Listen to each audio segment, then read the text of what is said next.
We have been duped by feminism, sexual liberation, and antidepressants. We have been told that we are powerful and free now as women, but we feel tired, wired, and bitter. We're mostly eating right, exercising and meditating, wrangling to do lists, and arranging playdates. And yet there's a haunting hollowness beneath the huge complaints. What if I told you that there is a huge storehouse, a reservoir of energy inside of you that has not been tapped, that you could feel light and pulsing, excited and alive in ways that a wellness lifestyle cannot deliver, that you could trust yourself, that the world could feel safe, and that unexpected and expected delights could start to illuminate your path. No coach, therapist, doctor, or guru required. Just you learning to get real, present, and attentive with you. I feel like I'm here to matchmake your inner parts for the greatest love affair ever written. I want to help you learn first where you're buying eggs from the hardware store, which is the source of all pain. I want to help you master entering through the upset, which is the only spiritual practice you'll ever need, and to get real comfortable putting on your villain crown, which is, in my opinion, the key to true power. And then you'll attune to your inner yes so you can live the life defined by the specific pleasure of who you are. I am so excited to announce my latest book called The Reclaimed Woman, which is available for pre-order now. So if you head to the link in show notes, you can learn more about bonuses, events, and companion offerings. And I cannot wait to see your gorgeous face on the path.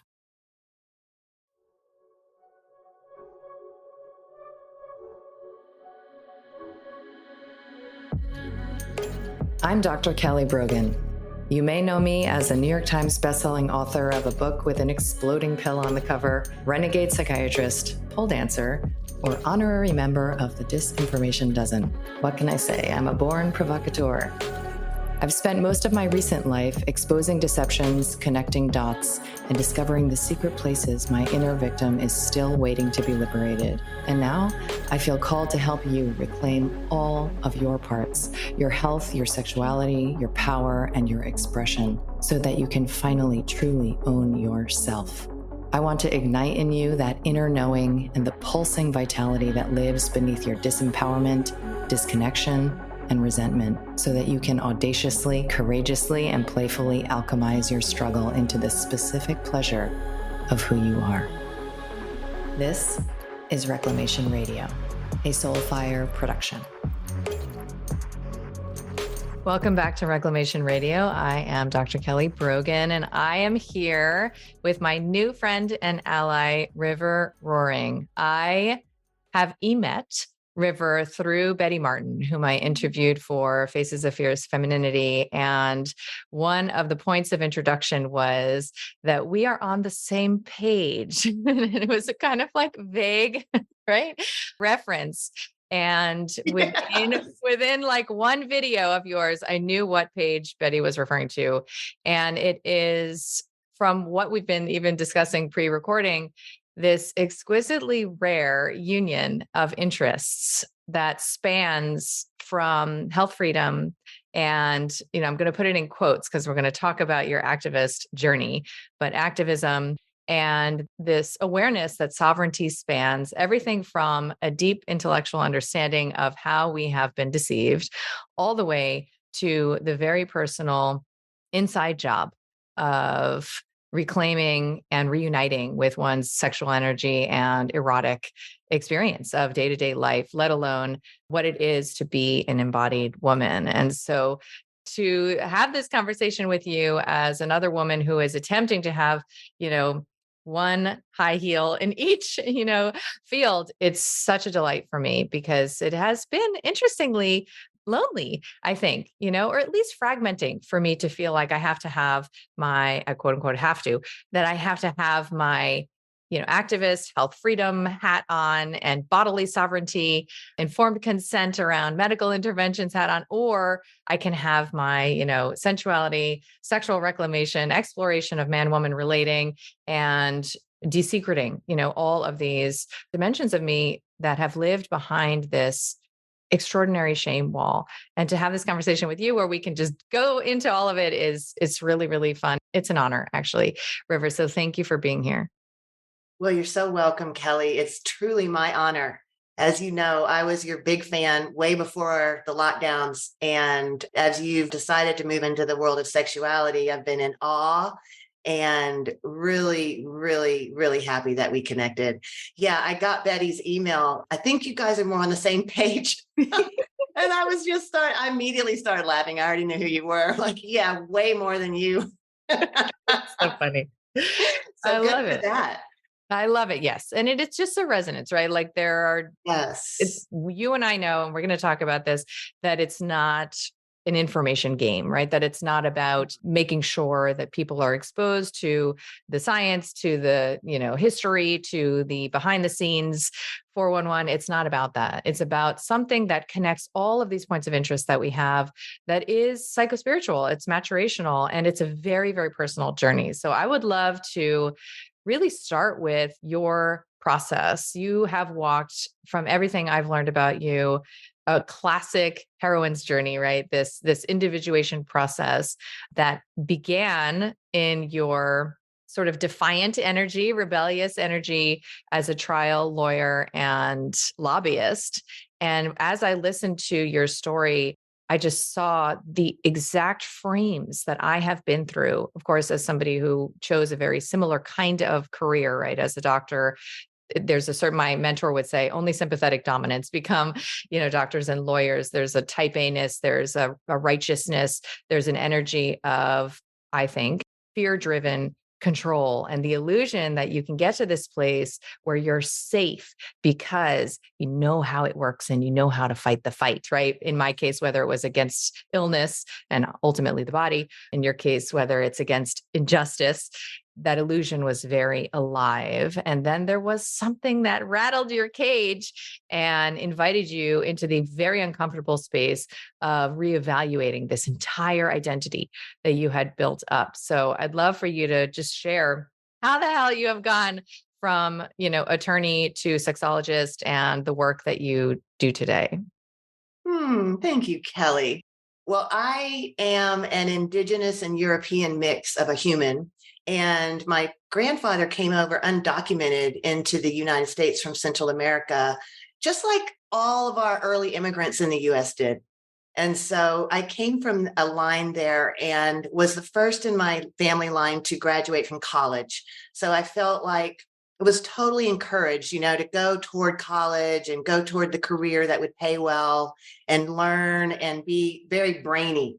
So I did it. And I just followed that brainy move. My mother had mental illness during the time I was growing up, but really didn't have a lot of emotion connection. I had really no connection to my body, I would say, and went into the law, first I got a philosophy degree in undergrad at UT, University of Texas, because I just wanted to know all the ideas in the whole world.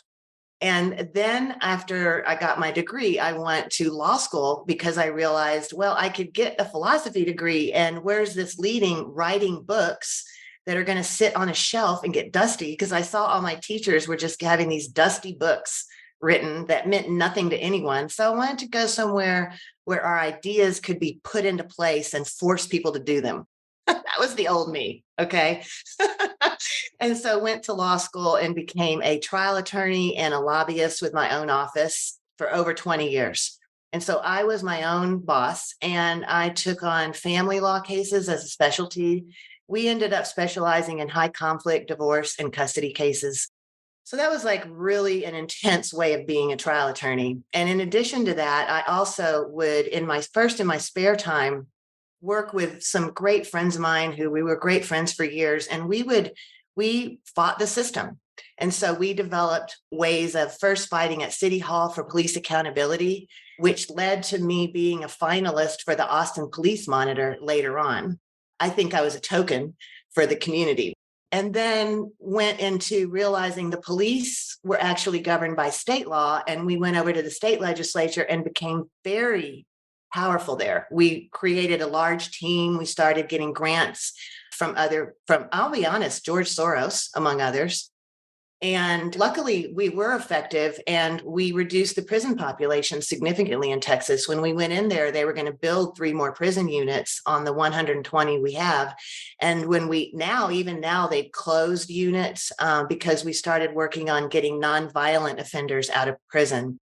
And I want to reflect on what you said. I now know, I was taught, I see everything that I just described to you, including my whole career, as that I was a tool for the patriarchy that whole time. Do you know that I got an undergrad degree in philosophy, and the only people they showed me were white male ideas? If you can, like, if for me now to realize that I got a 4-year degree and I asked to study every idea in the world, and they let me out with that degree and they only gave me white male ideas. I just like, I'm aghast at that now, you know? And then, of course, the law. And so, what I want to say about that is rules don't keep us safe. Just like in the doctor realm, thinking that I know how every cell connects to every cell is not the way to safety. And I'm now really anti rules. I'm an anti ruleite because I now really understand that belonging keeps us safe and connecting with one another in a human level. It's the opposite of the rules and the opposite of the jail cells. Well, I was with a man I lived with for years, and we were at the lake house. We had a lake house and a downtown house, and we were out there. And I said, we've been arguing over some really small things lately, like bickering over little things, but like constantly. I really want to know, are you in this for the long term? Like I'm in it. I'm in this for the long term with you, and I want to resolve whatever's happening here. Kelly, he was frozen. He just looked at me. It was one of the longest silences. And I was like, oh, you're not in it like I am. And he was basically silent. And I didn't have any skills to communicate. And I grabbed my beautiful dog and got in the car and went to the downtown house. And do you know that relationship broke up? He wouldn't answer my calls after that day. And we ended up talking for maybe an hour to split our property. And other than that, I have never talked to him again. And I realized in that pit I fell into, that relationship was nothing. There was nothing there. It was nothing at all. What's going on here? And I could hear his voice echoing in my head, you work too much. You work too much. Because I was like a 24/7 political fighter. And I just realized I don't want to die with a gravestone that says you worked a lot. Like, even if I pass more laws, who the fuck cares? That's stupid. And I just realized I've got to figure something out that I do want to die for. Took a year of being quiet. I decided I'm not going to do anything meaningless anymore. And I quit things one at a time. I was on nonprofit boards.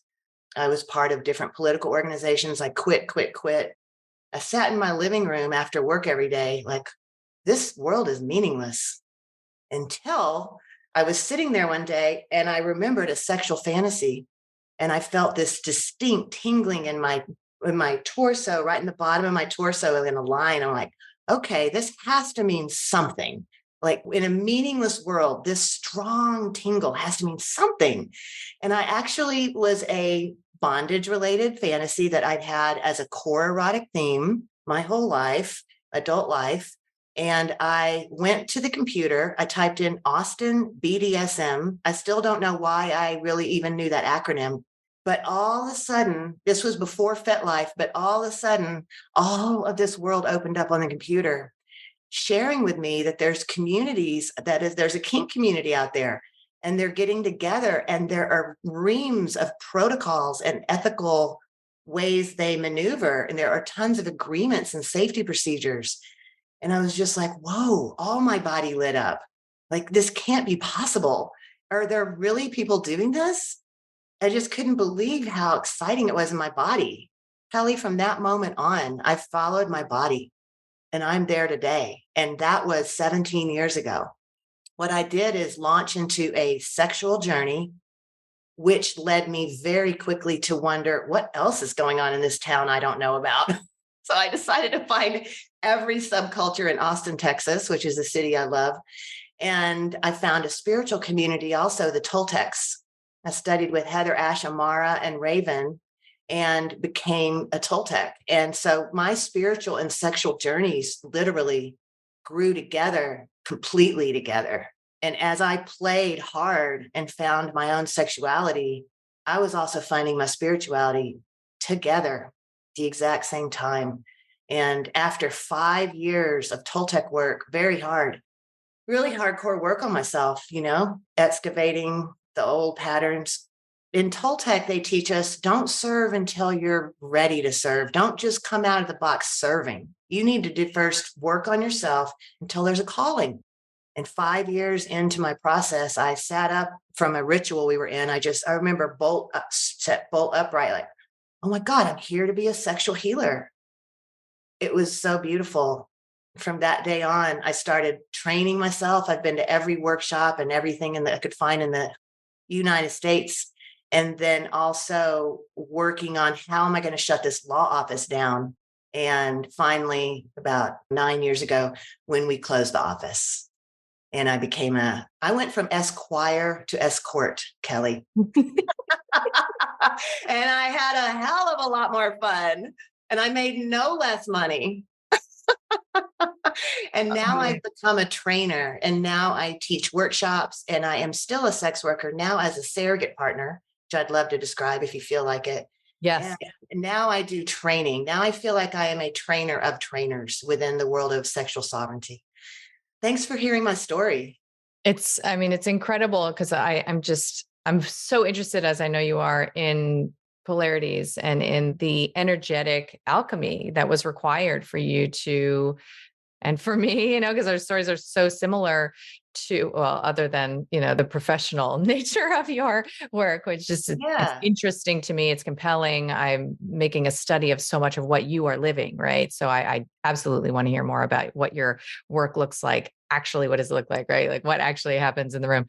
However, I just think about the realm of controversy, right? That you were in, that spanned from your romantic relationship to your professional mission and vocation, and what it is to inhabit the realm of controversy, especially as a woman. Like when I took a good look at my activism, what I found years ago, and this was the beginning of the pandemic, I began this work, I guess, intuitively. I don't know, I was inspired to look at my role, in that which I was condemning, just because it feels better at a certain point, as I know, to just take responsibility. It means you still have power, right? So when I looked at my role, I found, there's so many ways in which I am insisting that I know how things should be, and I am asserting my will in a very immature masculine way on reality, right? I am fighting with what is and insisting it be different. Now I call that buying eggs from the hardware store,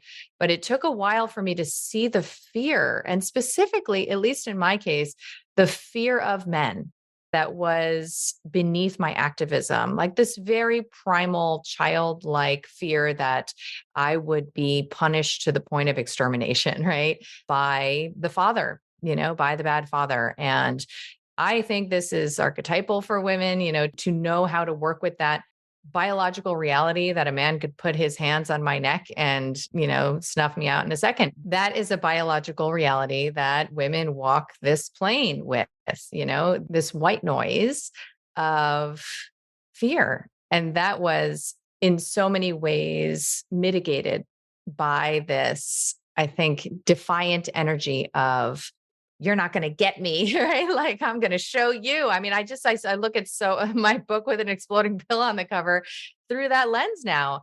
And like you said, it's not that there isn't quote unquote good that can emerge from that space. There's a role for that in the spectrum of, energetic forces. However, where you've moved to now, I imagine you would describe as far more aligned with your native feminine essence, right? I imagine that you look back on who you were and you feel like that was a stage you had to move through in order to come home to yourself. So I would love to hear more about what that looks like, not only in your lived experience in your body on a Wednesday, but also, how you serve and who you train and what, most I never heard the term surrogate used in this context. So I imagine many people listening don't have any idea, what it is that you're up to. And I'd love for you to assume that we don't know and give us a tour. Awesome. Thanks, Kelly. Oh, yeah, I love our similar journeys so much. So much. So happy to know you. Yeah, well, I work as a surrogate partner. Now, surrogate partner was developed, it's a modality that was developed by Masters and Johnson in the 60s.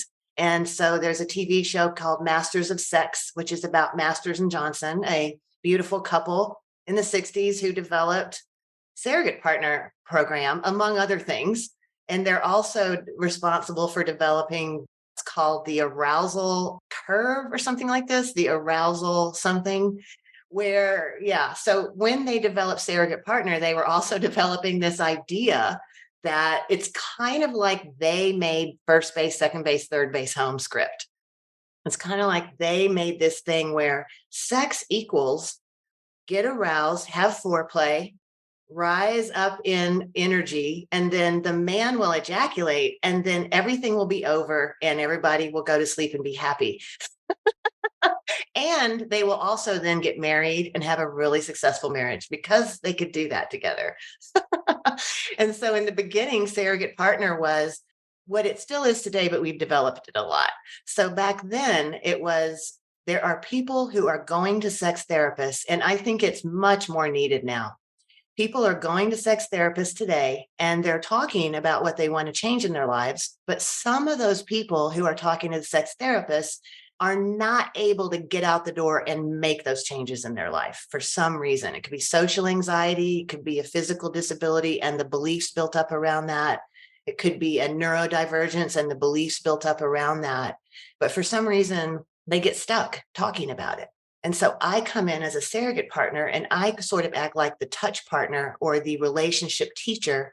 And I teach intimate relationship from within the experience itself. So, unlike the talk therapist who really is schooled to not touch them or to be in any real relationship with the person, I'm actually in a real relationship and I'm teaching from inside the relationship. And so these days, as a surrogate partner, we've developed it out a lot. And I'm now teaching emotional skills, social skills, conflict styles, as well as touch and sexual aspects. And of course, I no longer teach the script. I would actually the script is one of the problems we've got. So we kind of really switched up the Masters and Johnston's playbook on it. But even now today, a person is not really a surrogate partner unless they're working with a triadic model, which means there's a client, a surrogate partner, and a psychotherapist, and we're all working together. So after I see a client in the surrogate partner realm, every single time I give a report to the psychotherapist. And then they go see their psychotherapist and they then give a report to me about the kind of things that were coming up. So the person can work through both. They have a wraparound care. And obviously, as we're opening the body, which is what I do, lots of memories, lots of challenging emotions will come forward, flooding forward. All the different things that closed that body down will typically be revisited as we take the journey back to opening that body back up as it was as a child.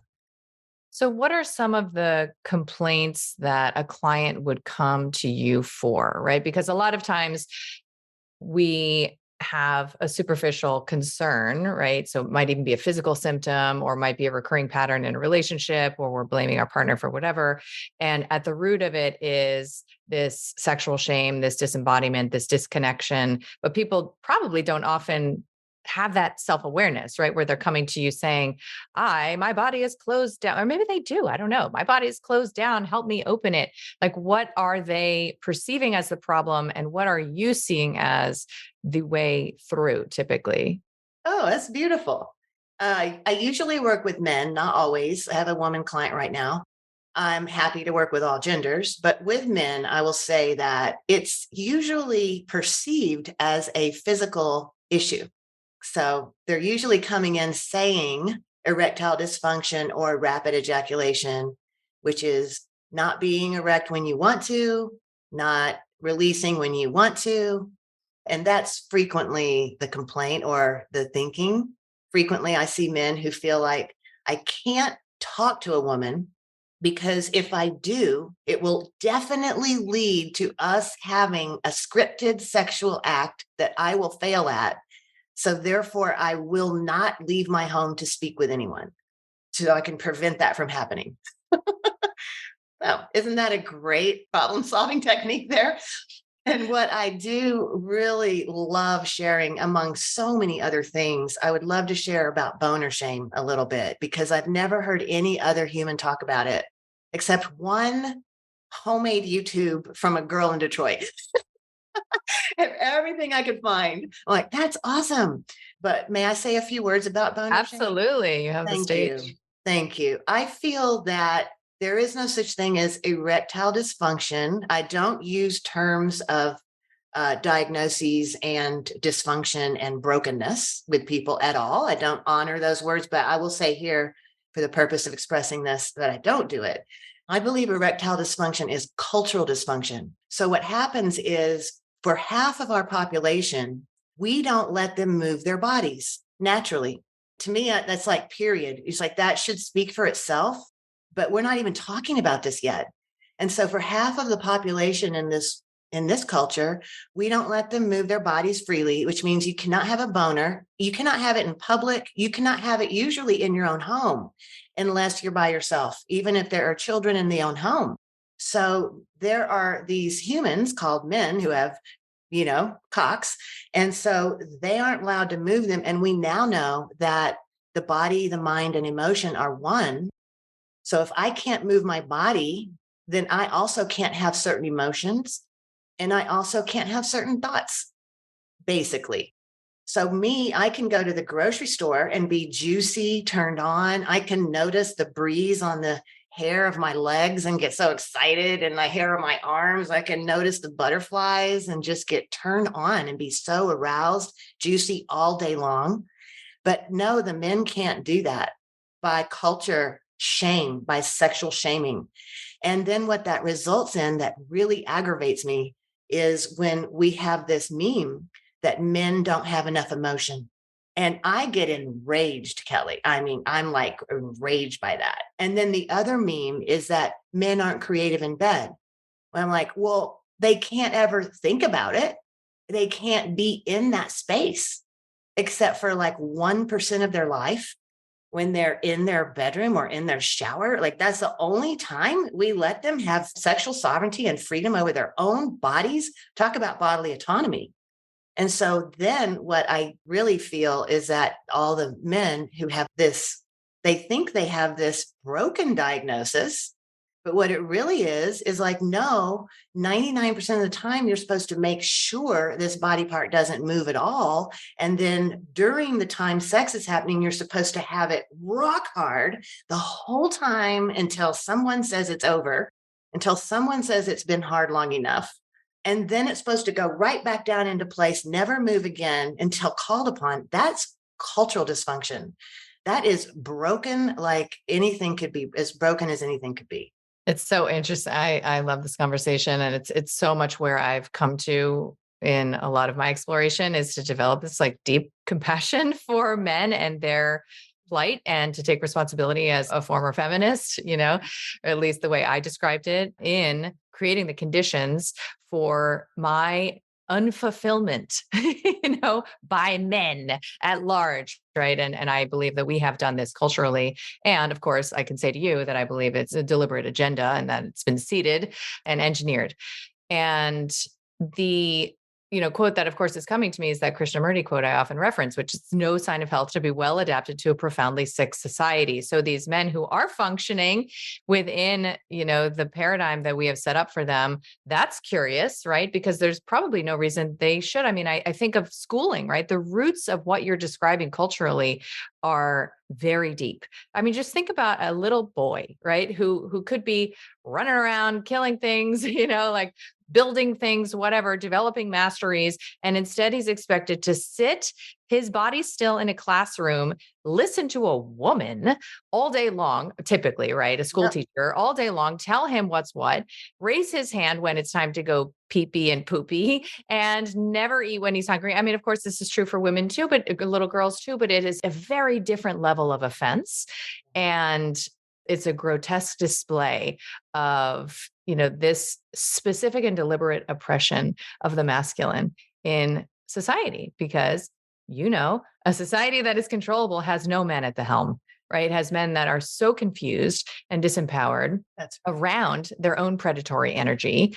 And I haven't heard somebody describe what is so obvious when you say it. I mean, it's so true. How many women are out there talking about, I mean, including myself, like how essential it is to be in your erotic energy all day long, right? And to decouple the sex act from your vital force energy and to reclaim that. And what does that look like for men? That's fascinating. So it sounds like a lot of what you do when you meet with a man is, first of all, give him permission, right, to experience what it is that he's experiencing, normalize it, and to eliminate that program that says something is actually wrong with me versus I am a symptom of something that is wrong with this sociocultural milieu we have consented to, right? exactly. So the first thing I let them know is, wow, your cock is awesome and smart. Because frequently they also tell me the situation they were in when it wouldn't work the way they wanted.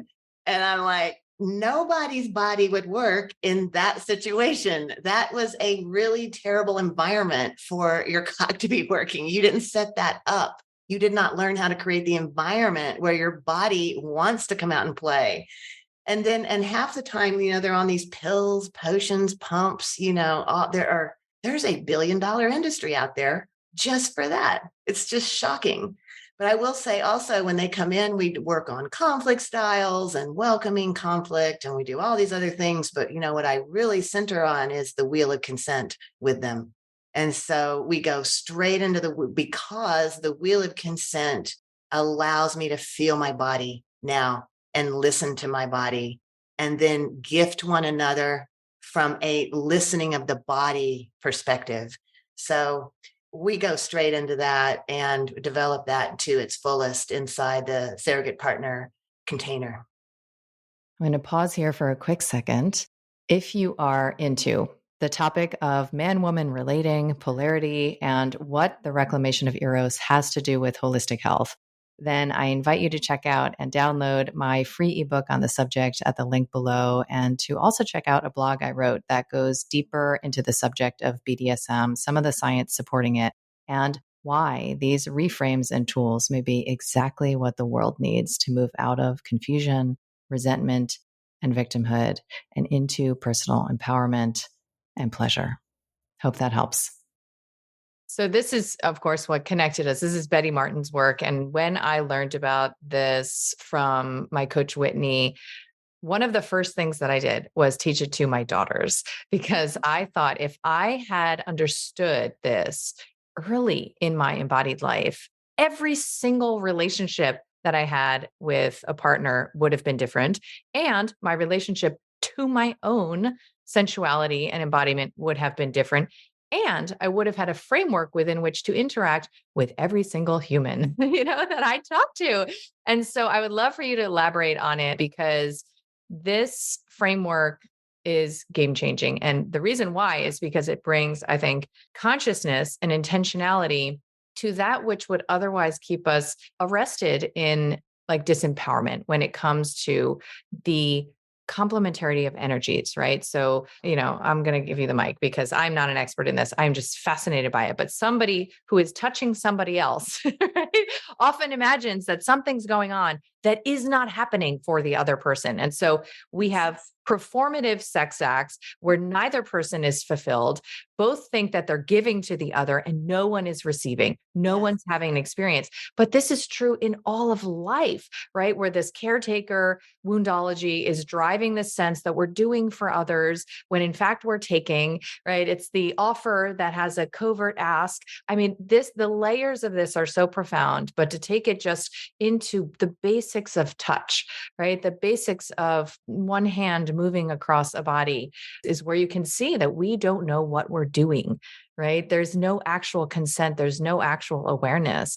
So I would love for you to, share with us why, first of all, you got into this work, what you like about it and how you bring it to clients to really revolutionize the role that they play in these consensual engagements. Wow, thank you. It was about 12 years ago when I walked into meet Betty Martin for the first time, Dr. Betty Martin, and she is the developer of the Wheel of Consent. And I was transitioning from the attorney to this. I knew my mission was to be a sexual healer in the world, why I'm on earth walking. And so at that time, I hadn't quite started yet. I was right on that cusp because I started doing some sex work as a side hustle while I was still a trial attorney, which was awesome. I even had a judge client, which was really funny. But back then, Betty would only teach her method to other sex workers. I don't know if you knew she started that way. Betty went from being a 30-year chiropractor with her own office in Seattle to being a sex worker herself, realizing that loving touch, much like the two of us realized, the way I was schooled is not the answer. Loving touch is going to do more for people. And so that's where Betty went with herself and developed this as a sex worker. So I also like to make sure people know this is sex worker creative material because so often we're disappeared. But I've met Betty Martin and I said, look, I'm a trial attorney, but I'm really trying to quit. I'm really trying to study at night to be a sex worker. Do you think I could get in your class? She's like, all right, you're in. And so that was, thank the goddess, in the beginning of my journey of being actually seeing clients. Because being with Betty, I really felt like I was at the feet of Buddha. And I really felt like I am watching something so profound be developed in this world. And I get to be with the founder of it in person. And so after that, I followed her around and trained with her as much as I could, many, many times, started assisting her. And then the first time she trained people to train other people, I took that training. And now I've been training others for 5 years myself with her blessing. And now we've built up a big community here in Austin around the Wheel of Consent, which I can talk about later. What I want to tell you is, wow, Betty is a revolution because no one else is teaching that consent starts with the first consent skill is to notice the sensations in my body. I mean, I've never heard anyone else even start there, but it is the first consent skill. The first consent skill is to be able to notice the sensation in my body. And so we use very beautiful, gentle practices to start waking that sensation up so I can hear it. And what I like to say about sensation in my body and embodiment is that up here, I have 55 years of data, noise, talking from the external world that came into my head and my thinking mind. So I have 55 years of imprints on my thinking mind that I get to operate from when I think. But down here, I have 4 billion years of wisdom in my body. My body, in every cell, as you know, in every cell of my body is the history of life on earth. And the truth of our magic as human beings is that we can access 4 billion years of wisdom. It's actually even not even complicated, and it doesn't even cost a penny. Because that's, of course, why we don't know about it in our culture. So the truth is, if I can learn to, because my body speaks to me all day long in a very simple language, and that is that 4 billion years of wisdom speaking. And that language is the physical sensations in my body. And if I can learn to hear those physical sensations, I literally learn to move through the world from my primordial wisdom I get to move through the world with purpose for the reason I'm here on earth. I don't even have to, my brain doesn't even have to know why I'm here on earth. That chatter becomes so surface level and irrelevant to my actual wisdom and what I can do. So I can move through the world in my primordial wisdom in the bedroom, and I can have sexual experiences that way, which are unspeakably blissful and amazing. And I can also take that wisdom and move through the rest of life, as you mentioned. Then we take in the wheel of consent, we take that wisdom, we learn how to hear it, and then we learn how to gift one another. And so I love what you said. And I can tell from the way you're talking that you really get the wheel of consent in a way that a lot of other people don't. It's kind of become known, well known in the world to some extent, but I would say at a surface level, it's known. And most people see the diagram of the wheel of consent and then they feel like they know the wheel, which is, I always compare that to, well, it's like seeing a roadmap of the Grand Canyon. Have you been to the Grand Canyon? It's not the same. So the wheel of consent is actually a set of body experiences that we have with one another. It's not a roadmap. Although that's a neat diagram, the wheel of consent is a set of deep experiences in our body. And what we do in the wheel is we learn to change the words giving and receiving instead of being giving and receiving touch, which most of the world is talking about. Like, if I'm touching you, I'm giving touch. But we take that away in the wheel of consent and we say giving and receiving as a gifting. So if I'm receiving the gift of this experience. And if you're receiving, receiving the gift of the experience. And we learn how to give and receive gifts of an experience in a really clean, beautiful way. I would love to tell a quick story about what illustrates what something you just said. I like to tell this story. Austin, Texas is an awesome city and it's so full of energy. And we have a big university here, University of Texas. And so, of course, we have Sixth Street and we have huge party districts where the frat and the sorority girls go and hang out and everybody else at school. And so I think, and I was a UT student. I'm talking about myself like maybe a long time ago, like 30 some years ago. And so we'd be at the bars at night and everyone's out at the bars and it's a beautiful city to fall in love in. So everyone's out at the bar at night. Let's say that college kids are out at the bars and suddenly the 2 a.m. lights flip on and suddenly everyone's like, oh, I've got to find someone to go home with right now. This is my last second to do it. You're like, oh, what are you doing? Oh, blah, blah, blah. Let's go home together tonight. All right.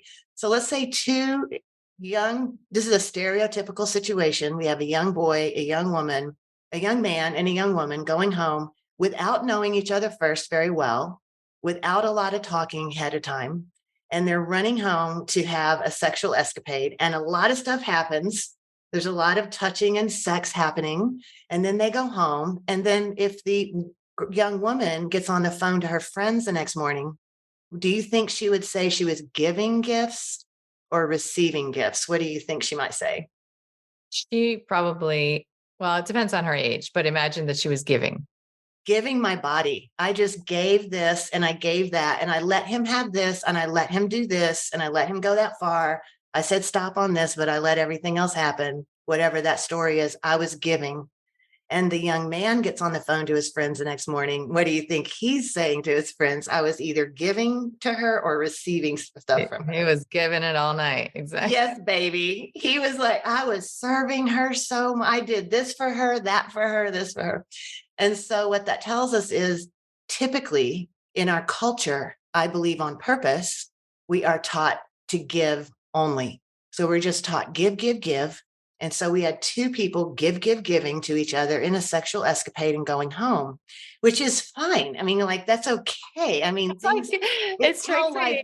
Yeah, sometimes it's how 30-year marriages happen. But totally. at It's like the same, sexual virtue signaling, right? yeah, everyone's all innocent and giving.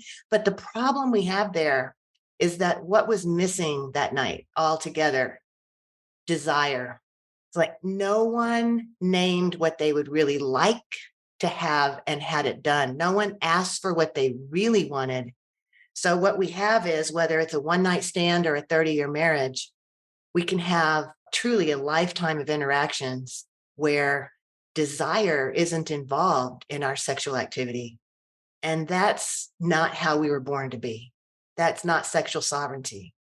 And the And wheel of consent allows us to open to that desire from inside my body and teaches us how to ask for what we want, feeling our body, knowing what I want from my body, which is never the script. There's never been a time that I wanted first base, second base, third base home. That's impossible. It's totally overused. I don't really believe any human actually just wants that over and over. They might want it once, but that's not sex in my book. That's a little script that people are jumping into over and over. The actual sexual possibility to be in sovereignty is to hear my wisdom, to learn how to ask for what I want from that place, and also to learn how to set my limits of what I don't want from that place. So when my body says it's done with something, I just let someone know lovingly, that's my limit. We're done. And we learn how to give differently and we learn how to receive differently. it's so profound. I think for me, a huge reveal was almost like these two prongs of desire, as you're saying, right? So once I get in touch with what I want, which in my book requires, and I'm sure in yours, a lot of work, right? Like years, maybe decades of work. I mean, that I have found, I have this program, Vital Mind Reset, that absent like a major lifestyle overhaul, a reunion with your body, like a dedication to self-care, you can't even feel those sensations you're talking about. I mean, it's literally in a white noise of bloating and joint pain and brain fog and right. So coming into an intimate dynamic with that inner channel is a journey. It's in and of itself.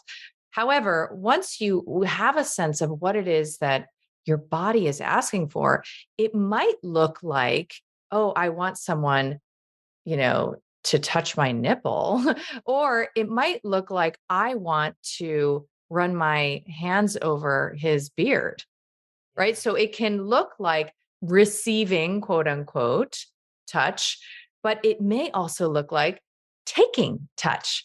Yeah. And I've been fascinated to the point of obsession with observing our disconnection from this, what I would call dark feminine and masculine energies. What is it to take touch? The only place where really, we have access to that and give ourselves permission is with our pets. I mean, I touch my cats, whether they want the touch or not. I'm doing it for myself because it feels good in my body to touch them. So I take touch there.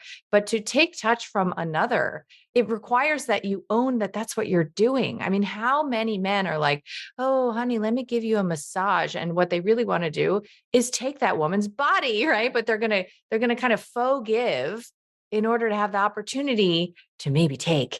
And so clarifying when it is that you are touching another person's body for your own pleasure, when you are actually receiving from that touch, it's the organization of so much shadow and shame driven relationship to desire that is only otherwise allowed to exist in the receiving of touch. And it's a profound paradigm shift. It really is. The guy in your example who's reaching out for the massage because he wants to offer her a massage, then he wants to gratify himself somehow. That's not a gift. That's actually not a gift. And she feels that in her body. Oh, She yeah. feels that mix of energies, right? Yes. I would ask your listeners, have you ever felt that? Have you ever felt touched in some sexual context where you felt like, what's going on here? This is about something that I don't understand. That Some mix. dynamic is happening that who's supposed to be doing what here. Also, one of the, really what Betty Martin teaches in the Will of Consent, we spend some time on, why don't we ask for what we want? And what would be some reasons you could think of that you wouldn't ask for what you want? Especially this goes to the bedroom where it's the toughest to ask, right? Yeah. The vulnerability is exquisite. It's exquisite. And this shame, I mean, you for a living work with this shame, right? Uh, This experience of internalized sexual shame, again, I think it's essential to render a population controllable. And most people don't make that connection. I know you do, but this shame wall, as I call it, is one of the most essential gates to traverse in order to make contact with the literally the navigational compass of your being, right? Like you don't know what you want. You have no idea what you're here to give, what you're here to experience, what you're here to take until you can move through that shame. But why is it so vulnerable to ask, for what we want? Because we imagine there's something wrong with it. And because we've experienced punishment and consequences for the expression of our impulsive desires in the past. So it's not random, it's not stupid, it's not weak, it's wise. So how do Yeah. you like to go about interacting, with that shame when people have that experience of like, I know what I want now, but asking for it feels impossible. A great point. Yeah. Because we look at why don't we ask for what we want? And we go a little deeper into that, which is you said the big thing, sexual shame. And then we also look at what do we do instead of asking? And frequently there are a lot of answers to that, from hinting to settling to offering it to them, hoping they'll offer it back, to numbing and distracting, to berating ourselves that we shouldn't want that. There's just all these wasted energies going on between not asking and then also doing other stuff instead to try to adapt, which are all healthy maneuvers to adapt to our culture, which has beaten out of us asking for what we want. So we teach directly how to ask for what I want, and one of the sentence stems that is awesome is will you? Because even when we start asking, my clients are always like, would it be okay if you touched my nipple? Do you think you could?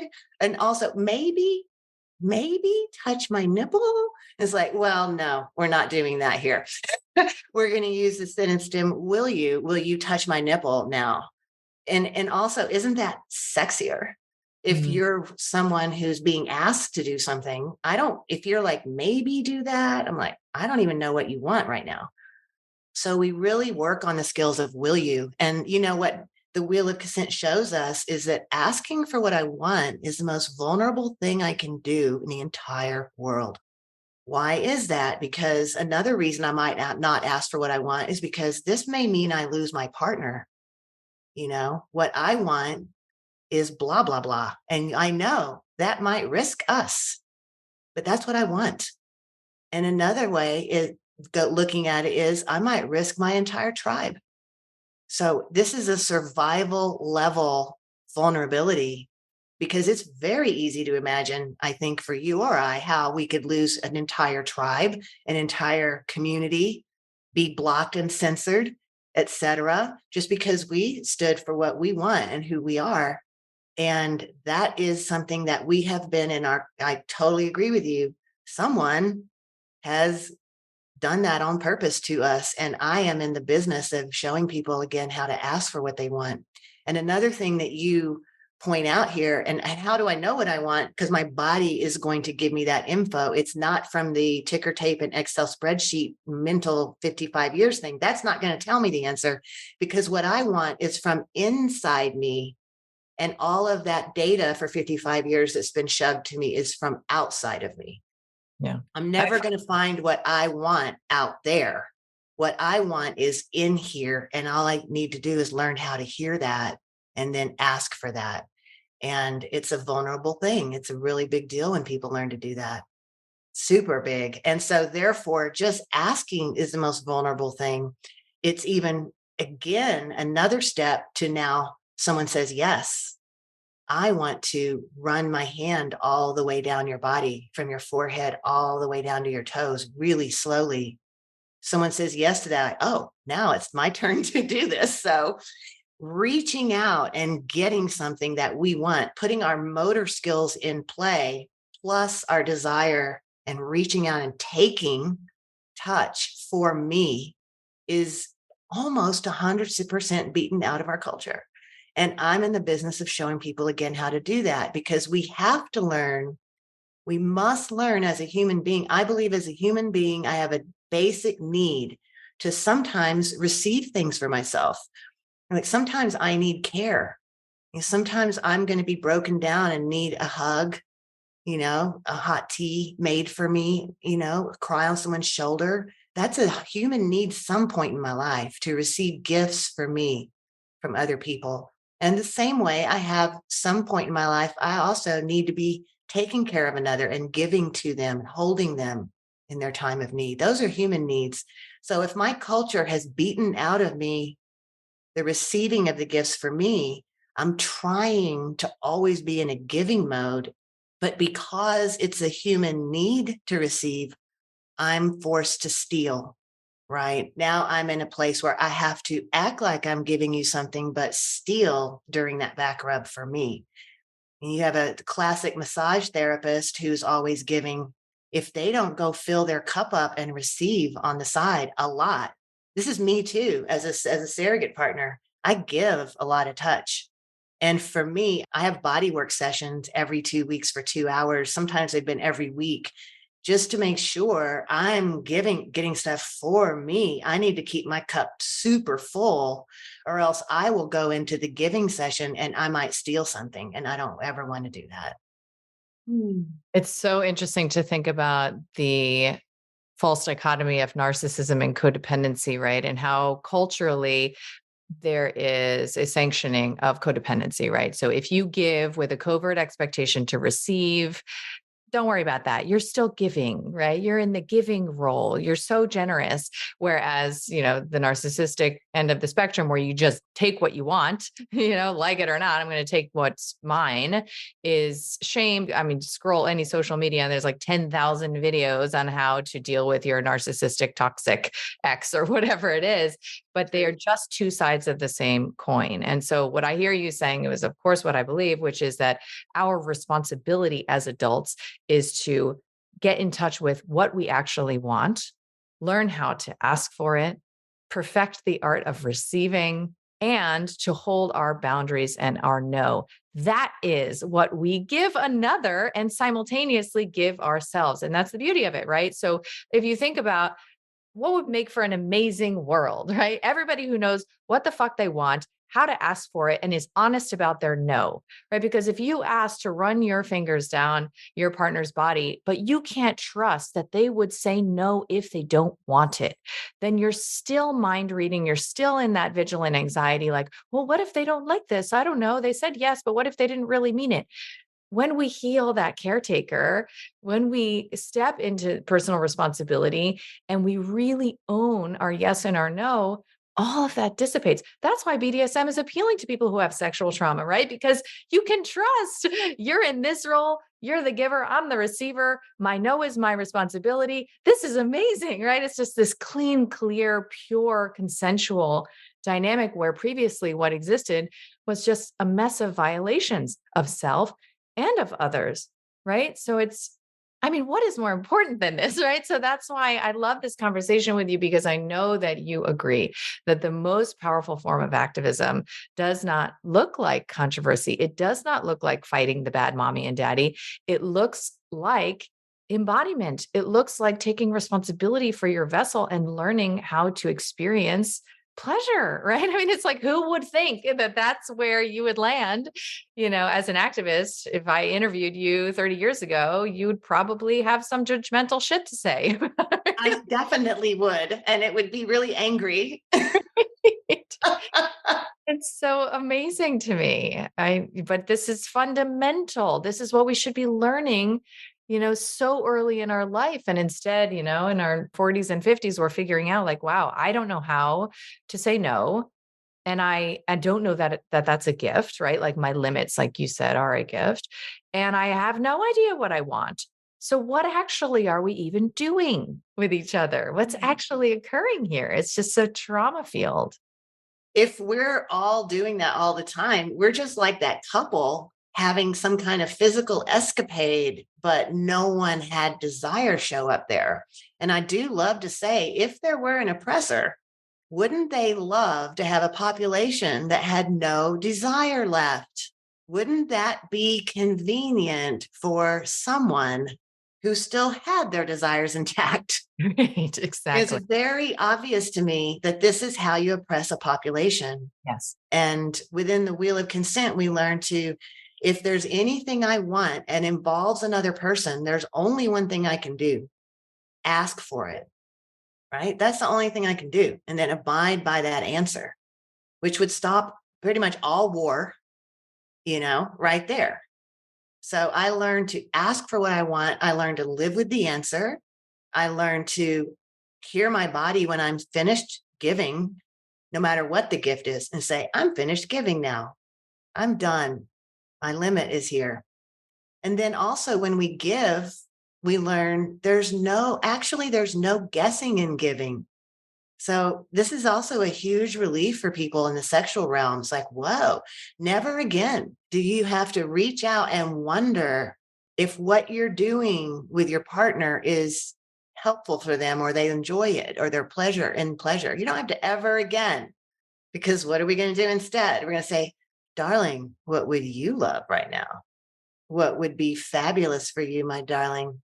And then when they tell me if I feel like giving with an open heart, because we only give with an open heart in the wheel of consent, and I'll be like, all right, is this what you had in mind, honey? Was there anything different you'd like about this? Because I want to get this gift just right for you. I Yes. want you to have it all right now. Isn't that it's just so different. So It's now sexual activity and sexual experience becomes this beautiful dance of deep desire. And how deep can I go? And how much can I reveal of myself to you today? and it's fulfilling. It's finally fulfilling. And So fulfilling. It's because our body is getting what it needs. So my body is on fire in water. My body is going through every cell of my body is responding because I'm hearing that wisdom and I'm giving it my primordial need in the moment. absolutely. And when you say the responsibility that we have to ask for what we want, it includes when we want to give to someone, right? Like that's where so much of my activist shadow lived was I'm going to help you. I'm going to solve your problems for you.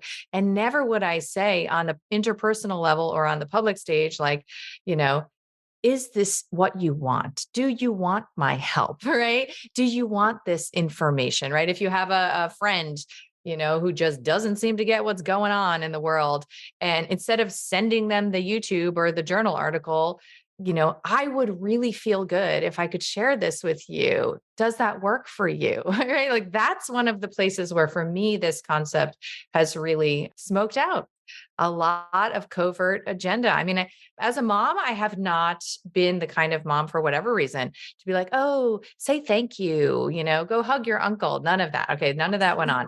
However, the other day, we had someone really help out in a heroic way in my family recently, like an adult, right? And so I felt like, God, it would be so nice if help out my daughter in a situation. And it was so nice if she wrote him like a thank you card, right? Like I like big on thank you cards, but I really had that feeling.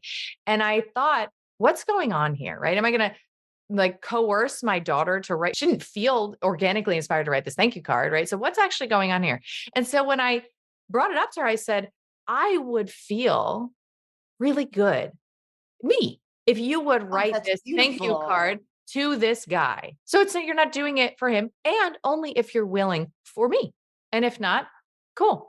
I was like, that is not the way, I was ever asked to do anything for somebody else. It was always like under the illusion that it's for them, right? But there's just so much to unpack here.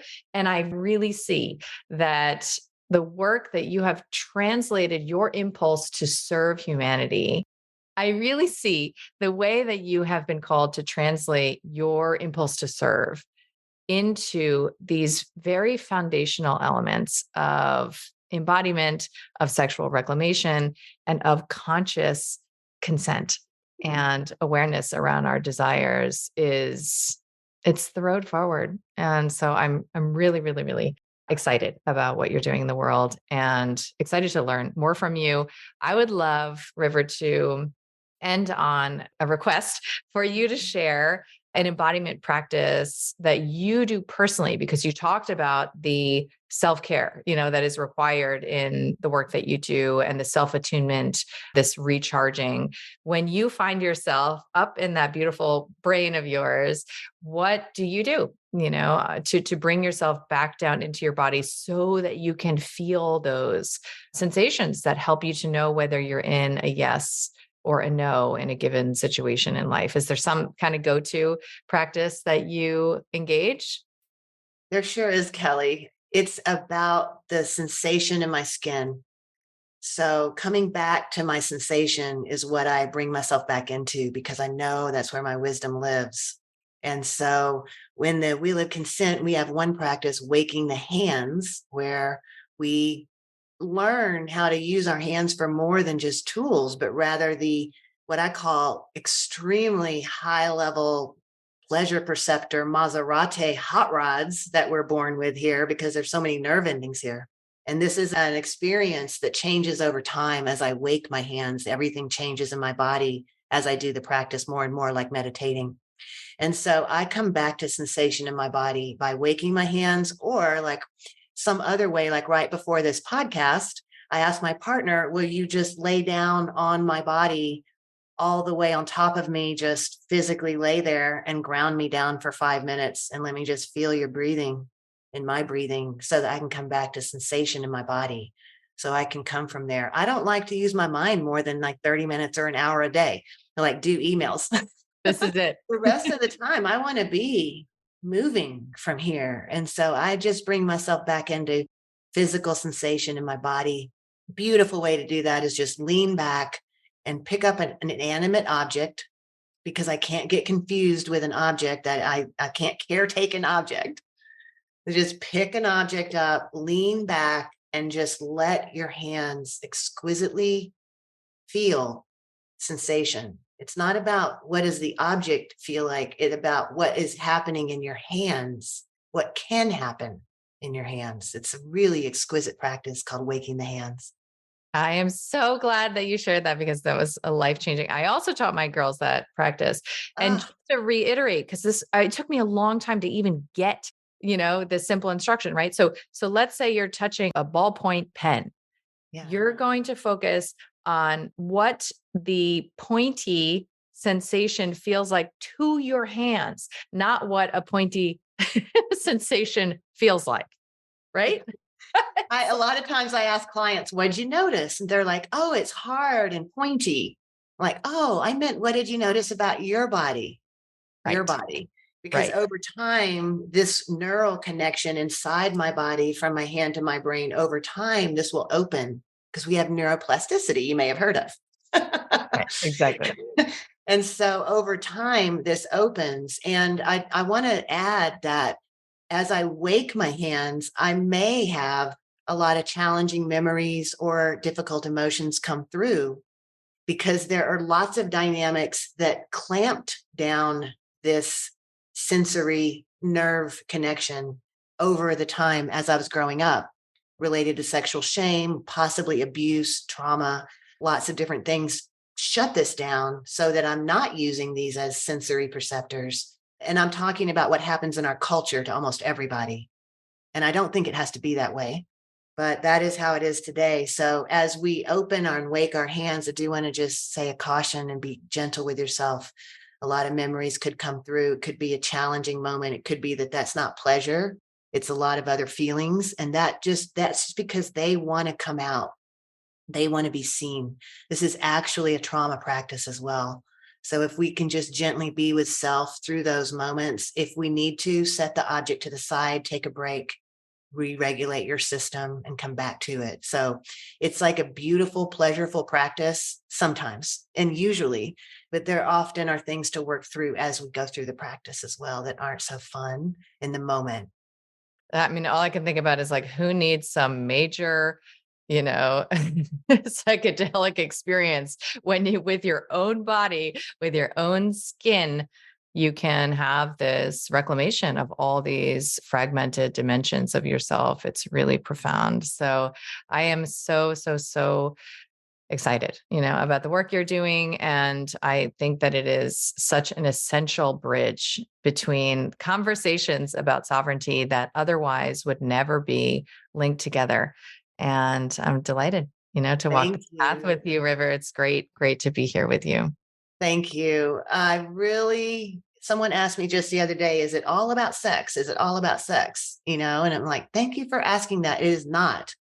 But the thing is, this sexual sovereignty piece, like I realized as a lawyer, I was a professional. All of the parts of my life were optimized. I looked great on the outside, except I had this totally blank space over here that I was hiding called sexuality. And I was hiding and working around it. And I now believe I can tell when people are doing that. So I'm not fully sovereign, even if I look like all areas of my life are optimized. I'm not fully sovereign until I'm also sexually sovereign. So I'm working with sexuality for that reason, because it is so rarely looked at. And so many people have a hidden blank spot.